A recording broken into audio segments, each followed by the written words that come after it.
বাস করত দুটি বিরাট পিঁপড়ার রাজ্য, লাল পিঁপড়াদের অগ্নিরাজ্য আর কালো পিঁপড়াদের রাত্রিরাজ্য। দুই রাজ্যের মধ্যে দীর্ঘদিন ধরে বিরোধ চলছিল।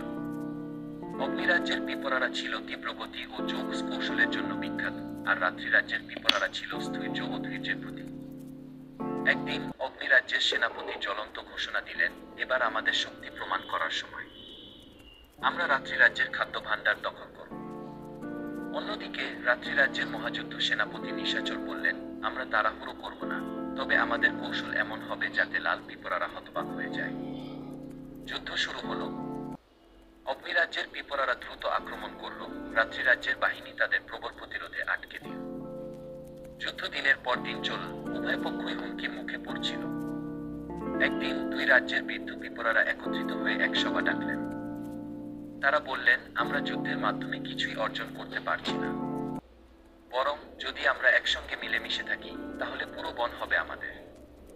অবশেষে দুই রাজ্যের রাজা একে অপরের দিকে তাকিয়ে বুঝতে পারলেন, প্রকৃত শক্তি কৌশল বা যুদ্ধ নয়, বরং একটা। যুদ্ধ থামল, দুই রাজ্য এক হলো। সেই দিন থেকে লাল আর কালো পিঁপড়ারা একসঙ্গে মিলেমিশে বসবাস করতে লাগল, বনের সকল খাদ্য ভাণ্ডার ভাগাভাগি করে। এই গল্প আমাদের শেখায়, সত্যিকারের জয় আসে সহমর্মিতা ও একতার মাধ্যমে, যুদ্ধ দিয়ে নয়।